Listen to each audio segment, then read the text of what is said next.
अस्सलाम वालेकुम रहमतुल्लाहि व बरकातुहू। आज हम कर रहे हैं नज़म नंबर 1। हम इसके इजाफी जो इम्तिहानी सवालात हैं वो, और उर्दू है 11वीं जमात की जो किताब Khyber Pakhtunkhwa text book board Peshawar की जो के फेडरल बोर्ड में भी पढ़ाई जा रही है उसके।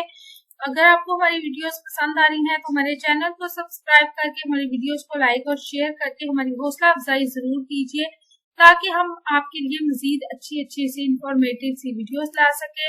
तो सबसे पहले जो हमारा इजाफी सवाल है वो है सवाल नंबर 1। फिक्र दानिश की मिराज से क्या मुराद है? अल्लाह ताला ने इंसान को अशरफुल मखलूकात के ओहदे पर फाइज किया है और इसे बाकी जो भी तमाम मखलूकात है जो उसने पैदा की उन पर फौकियत दी है। इसकी वजह ये है कि उसने इंसान को सोचने और समझने की सलाहियत दी है और इसे बसीरत से काम लेते, इसी जो हमने सोचने समझने की सलाहियत दी है उसी से काम लेते हुए इंसान ने अल्लाह ताला की हकीकत को समझा और उसे जाना कि वही एक महबूद है, बरहक है, जो कि एक है और उसके अलावा कोई खालिक कहलाने का मुस्तहिक नहीं है। यही इंसान की फिक्रो दानिश की मेराज है। अगला सवाल है सवाल नंबर 2। शायर ने वजदान की आवाज किसे कहा है? हर इंसान के अंदर एक मख्फी और पोशीदा कुव्वत होती है जो इसे अच्छाई और बुराई में तमीज करना सिखाती है। जब इंसान गैर इरादी तौर पर किसी बुराई की तरफ माइल होता है तो इंसान का ज़मीर इसे झंझोड़ता है और इसे इससे रोकता है। यही इंसान के वजदान की आवाज है जो अकल की कसौटी पर अच्छे और फिर बुरे काम को परखती है कि क्या काम हमें करना चाहिए और क्या नहीं, और बिलाखिर फिर जीत जो है वो सच्चाई की होती है। अगला सवाल है सवाल नंबर 3। पत्ता पत्ता सना की सिफ्त का इकरार कैसे करता है? अल्लाह ताला ने इस कायनात में बेशुमार चीजें पैदा की हैं। दरख्त भी अल्लाह ताला की मखलूक है।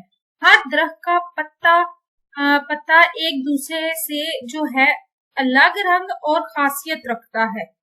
कोई भी एक जैसा हमें नहीं मिलेगा, हर अलग खासियत रखेगा, अलग रंग होगा, अलग उसकी खुसूसियात होंगी। ये बड़ी हिकमत है जो अपने बनाने वाले की कारीगरी को जाहिर करती है और हमें सोचने पे मजबूर करती है कि कोई जात है जिसने इनको बनाया है। ये अल्लाह ताला ही की सिफ्त है कि उसने ऐसी चीजें तख्लीक की कि कोई दूसरा उस ऐसी कोई चीज नहीं बना सकता, और इस सिफ्त का इकरार दरख्त का पत्ता पत्ता और उसकी टहनी टहनी और इस कायनात का जरा जरा करता है। आगे है सवाल नंबर 4। जोहर को तवानाई देने से क्या मुराद है? तो अल्लाह ताला ने इंसानों की बेहतरी और आसानी के लिए तवानाई के बहुत से जरिए पैदा किए। उसने एक छोटे से जोहर यानी एटम में इतनी ज्यादा ताकत रखी कि हमारी सोच से भी बाहर है। आज जब साइंसी तरक्की का दौर है और साइंस ने बहुत ज्यादा तरक्की कर ली है, लेकिन उसकी बुनियाद जो है आज भी एटम यानी जोहर ही है। अल्लाह ताला ने एक ऐसा निजाम बनाया है कि हमें अपने जो भी हमारी जरूरियात है, हमें अपनी जरूरियात के मुताबिक तवानाई मिलती रहे। ठीक है, आगे है दुरुस्त जवाब का इंतखाब करें। तो सवाल नंबर 1 है कि ऐसी नज़म जिसमें अल्लाह ताला की तारीफ बयान की गई हो इसे कहा जाता है हम, नात, कसीदा या मनकबत। तो इसका दुरुस्त जवाब है हम। आगे है अल्लाह ताला की जात का इकरार करना फिक्रो दानिश की है शर्त, मिराज, गहराई, सच्चाई। तो इसका जवाब है मिराज। तीसरा है कि खुदा मौजूद है इस बात की शहादत देते हैं समंदर, सहरा, पहाड़, जरा जरा। इसका जवाब है जरा जरा। कायनात का जरा जरा उसकी गवाही देता है। अगला है सबक में शामिल हम्द की रदीफ है पुकार, हमदोसना, हजार, कोई रदीफ नहीं है। तो इस जो नज़म में हम्द में कोई रदीफ नहीं है।